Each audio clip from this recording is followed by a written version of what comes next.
દેશનું સામાન્ય બજેટ તારીખ 1 ફેબ્રુઆરીએ રજૂ થવાનું છે ત્યારે એશિયાની સૌથી મોટી ઔદ્યોગિક વસાહત ગણાતા અંકલેશ્વરના ઉદ્યોગપતિઓની નજર બજેટ પર ટકેલી છે। કેન્દ્ર સરકાર દ્વારા બજેટમાં ઉદ્યોગલક્ષી અનેક મહત્વપૂર્ણ જાહેરાતો કરવામાં આવશે તેવી ઉદ્યોગ જગતની આશા છે। ઉદ્યોગોના વિકાસનો પાયો ગણાતા એમએસએમઈ સેક્ટરને વધુ મજબૂત બનાવવા માટે સરકાર દ્વારા અસરકારક અને વ્યવહારુ યોજનાઓ અમલમાં મૂકવામાં આવે એવી ઉદ્યોગપતિઓની માંગ છે।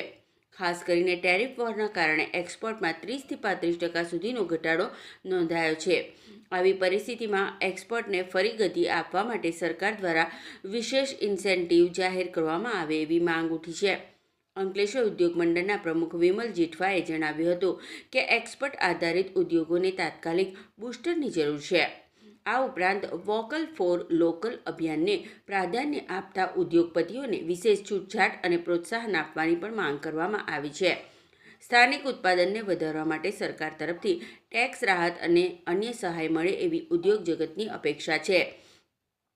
ઉદ્યોગપતિ રાજેશ દુધાતે જણાવ્યું હતું કે ઉદ્યોગોને મળતી પરમિશન અને પ્રોજેક્ટ ઇમ્પ્લિમેન્ટેશનની પ્રક્રિયા વધુ સરળ અને ઝડપી બનાવવામાં આવે તો નવા રોકાણો અને રોજગારની તકો ઊભી થશે। આગામી બજેટ ઉદ્યોગલક્ષી રહેશે એવી આશા સાથે અંકલેશ્વર સહિત સમગ્ર ઉદ્યોગ જગત સરકાર તરફથી સ્પષ્ટ અને વિકાસલક્ષી નિર્ણયોની રાહ જોઈ રહ્યું છે। સૌપ્રથમ તો નમસ્કાર સૌને। હાલ જે યુનિયન બજેટ 2026 1 ફેબ્રુઆરીએ રજૂ થવા જઈ રહ્યું છે એમાં તો સૌપ્રથમ જે અત્યારે ટેરિફ વોર ચાલી રહ્યું છે એના અનુસંધાનમાં એમએસએમઈ તથા લાર્જ સ્કેલનું એક્સપોર્ટ લગભગ 30 થી 35% જેવું ડાઉન ગયું છે।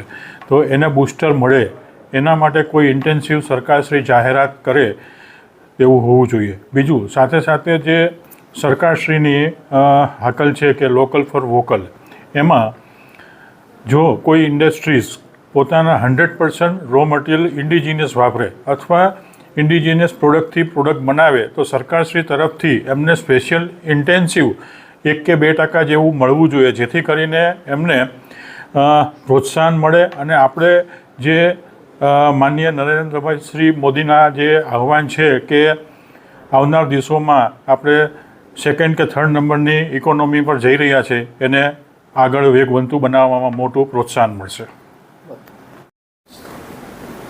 યુનિયન બજેટ રજૂ થવા જઈ રહ્યું છે, ખાસ કરીને ઉદ્યોગોને રિલેટેડ તમે શું આશાને અપેક્ષા રાખી રહ્યા છો? ખાસ કરીને જો જોઈએ તો એક્સપેક્ટેશન એવું કહી શકાય કે જ્યારે મેક ઇન ઇન્ડિયા કોન્સેપ્ટ જ્યારે શ્રી માનનીય નરેન્દ્રભાઈ મોદીએ આપણને આપેલો છે અને એને લઈને આગળ આપણે જો ગ્રોથ એન્જિન તરીકે આપણા દેશને બતાવવું હોય તો એમએસએમઈને સપોર્ટેડ જે કાંઈ રિફોર્મ કરી શકે સરકાર એને કરવા જોઈએ। અને ખાસ કરીને હું એટલું જ કહીશ કે જે ઇઝી ડુઈંગ બિઝનેસના અંતર્ગત જે પરમિશનો મળવામાં અને જે ઇમ્પ્લિમેન્ટેશન થવું જોઈએ સરકાર ખાસ એમાં ધ્યાન આપે, ઝડપથી થાય અને એમએસએમઈને વધારે અપલિફ્ટ કરવા માટે જે કાંઈ ટેક્સેશનની અંદર છૂટછાટ આપે કે ભાઈ જે લોકો લોકલ રો મટીરિયલ પ્રોક્યોર કરતા હોય, ઇમ્પોર્ટ આધારિત ન હોય તો એમને કઈ સ્પેશિયલ ઇન્સેન્ટિવ મળે અને ખાસ કરીને જીએસટી અને બાકીના ટેક્સેશનની અંદર રાહત મળે એવું સરકારે ક્યાંક વિચારવું જોઈએ।